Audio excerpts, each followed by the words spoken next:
Hello, this is Steve Hansen, Purity UVC. I want to introduce you to and walk you through the installation of our PUV80G residential pool UV system, which happens to be the only residential pool UV system that you can get in North America that is capable of destroying all of the bad microorganisms found in residential pools. That includes the ones that are resistant to chlorine. When you open the box, this is what you'll find. It includes the vessel or reactor, electrical box that has the lamp cords already attached and wired in, pressure switch, 2 high output UVC lamps, O-rings for sealing the lamps, the nuts for sealing the O-rings to the lamps to the vessel, owner's manual, and tradesman instructions. I'll go through each of these individually to show you the proper way to install them and hook them up. Thank you.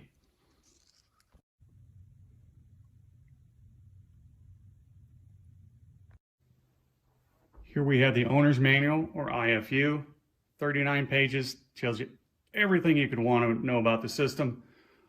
For the installer, for the builder, there's also a set of tradesman instructions, which are written specifically for tradesmen so they can understand, very simple, they don't have to read through 39 pages, how to properly mount, install, plumb, wire, install the lamps, fire up the system. It's written in English and Spanish, and it's in plastic coating, so if you're on the job site, drop it in the mud, you're not going to ruin the instructions. And again, one of these will be with every set. I'm sure after you install a few of them, you won't need it anymore, but it's there for reference.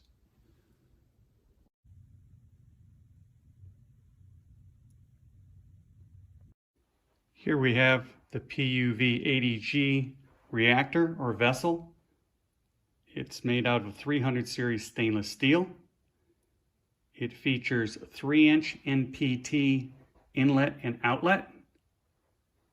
There is a drain valve located on one end, a 1-inch NPT connection on the top with a 1 1/2 inch bushing for installing the pressure switch, and a ground lug for the wire from the pressure switch,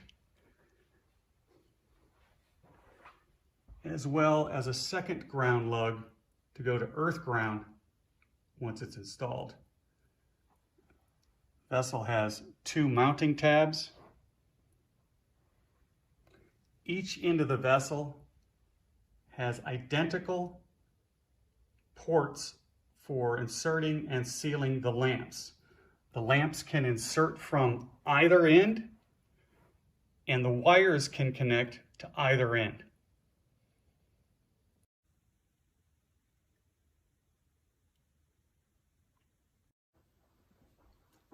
This is the pressure switch that comes with your system.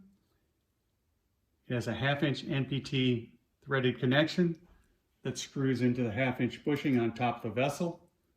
There's a ground wire that connects to the stud on the back side of the coupling where the bushing is at, and then the wires that go to the electrical box through the cord grip. This is an adjustable pressure switch. It'll arrive to you preset at 4 psi. If for any reason you need it to trigger at a higher psi, say your equipment set is far below the elevation of the pool, it's a simple thumb wheel adjustment inside for adjusting it up to 20 psi trigger pressure. And there is a separate set of written instructions that come with it for adjusting it.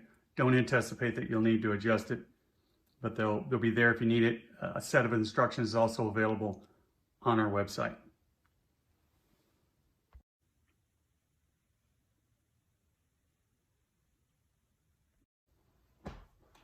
This is the electrical box for the PUV80G. It's an aluminum box. It's NEMA 4A rated for outdoor use. And the A on 4A means that it's metallic, not plastic. It has mounting brackets already attached with 4 holes, so you can mount it to any flat surface, a rack or a wall or inside of a house. Below this hinge is a ground lug, so you can connect up to a number 6 solid copper wire for your grounding. The green indicator light on the outside, when that light is on, that means all systems are go, it's operating properly. It's a smart system, which means if you don't have power, the light doesn't come on. If you're drawing too much power, the light doesn't come on. If you're not drawing enough power, the light doesn't come on. If there's anything wrong electrically with the system, the ballast will detect it, it will shut down the system, and the light will turn off. So if the light's not on, it's not working. If the light's on, all systems are go. It's sealed shut with 4 Allen head screws.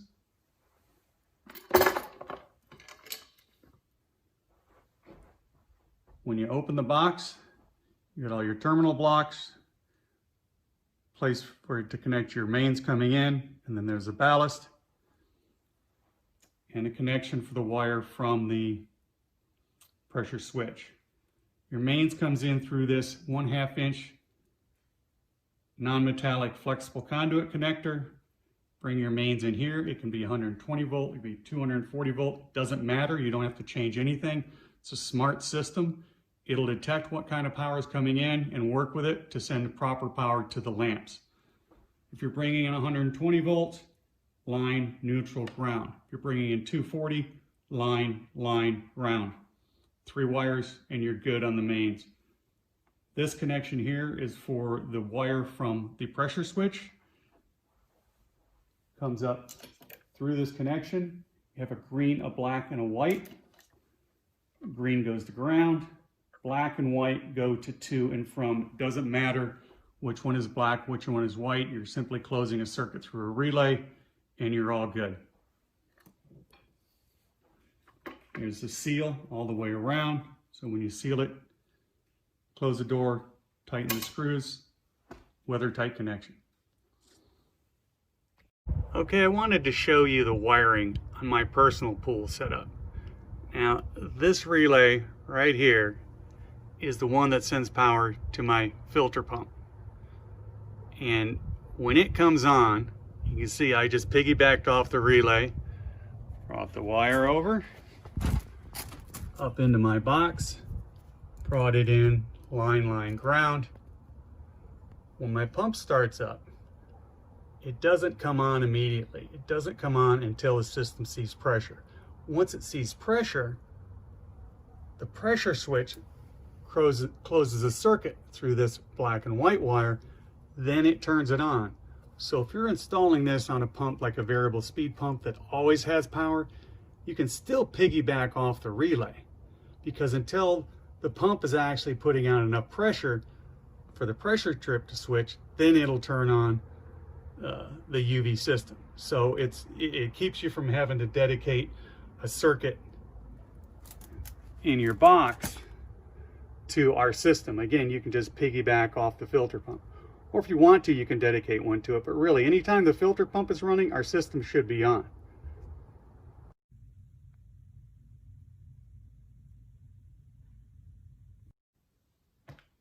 Okay, I'd like to walk you through lamp installation. One of the first things you'll do is you'll want to take the long aluminum nut, which has an M20 thread on this end, M32 thread on this end. The M32 screws onto this either end of the vessel. Again, they're exactly the same. You could put this connection on either end. It doesn't matter. What you do need to do, though, is slide the power cord through it. Now, the power cord comes, this is the lamp power cord, comes with a cord grip already on it. And oftentimes there'll be a retaining nut on it that keeps the gasket from slipping away. You're going to want to remove that retaining nut and just throw it away. Then take the long aluminum nut, slide the power cord through it, and then just slide it down. You do that with both cords.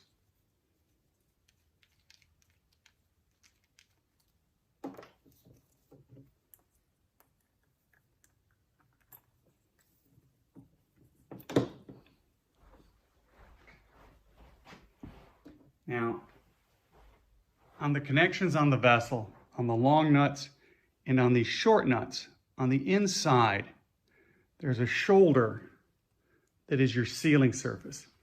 You want to make sure that that sealing surface on the nuts, on the vessel, and on the long nuts are all clean, because that's what's going to compress your O-ring to give you a good seal. And of course, you want your lamp and the O-rings to be clean as well.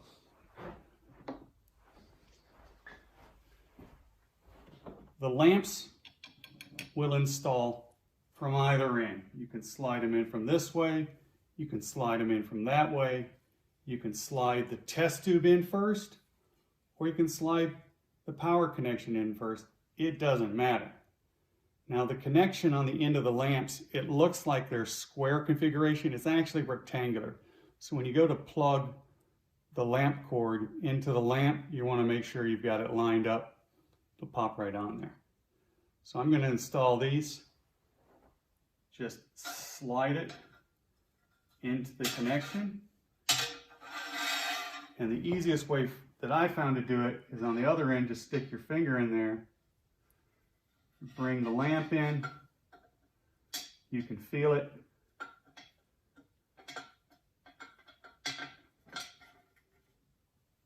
Guide it through the hole.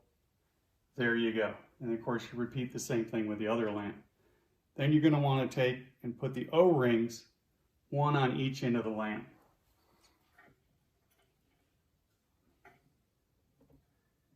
Now on the test tube end of the lamp, that's the rounded end, when you slide the O-ring on, you're going to want to have it go down about 1 inch.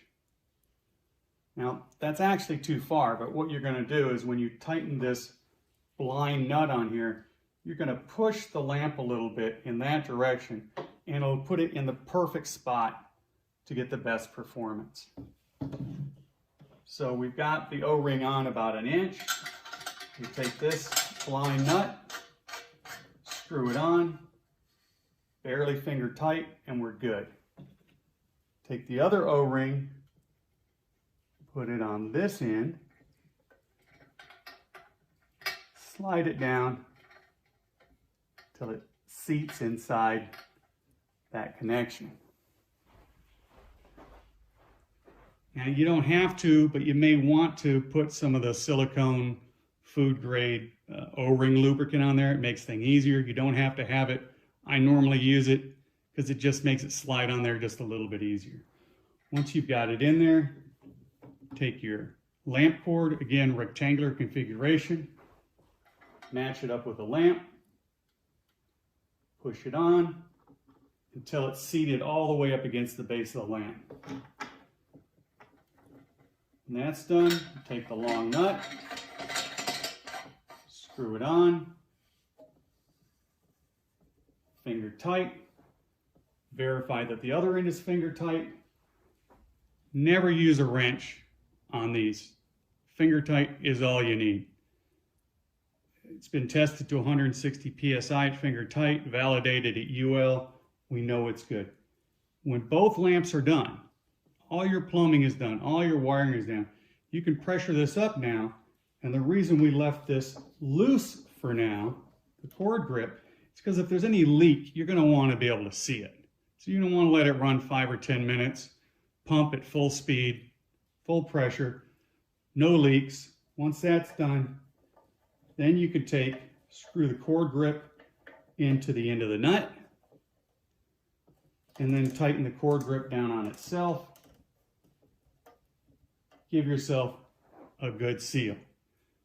Now, if the vessel is mounted horizontally, when the wire comes out of it, good electrical practices is to always have the wire drop down slightly before it goes up to the electrical box.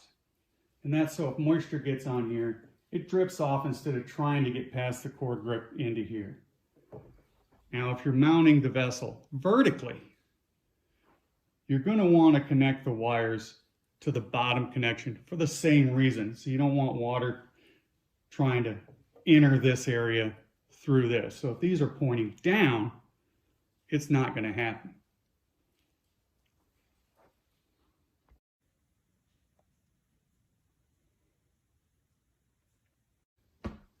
Plumbing the system.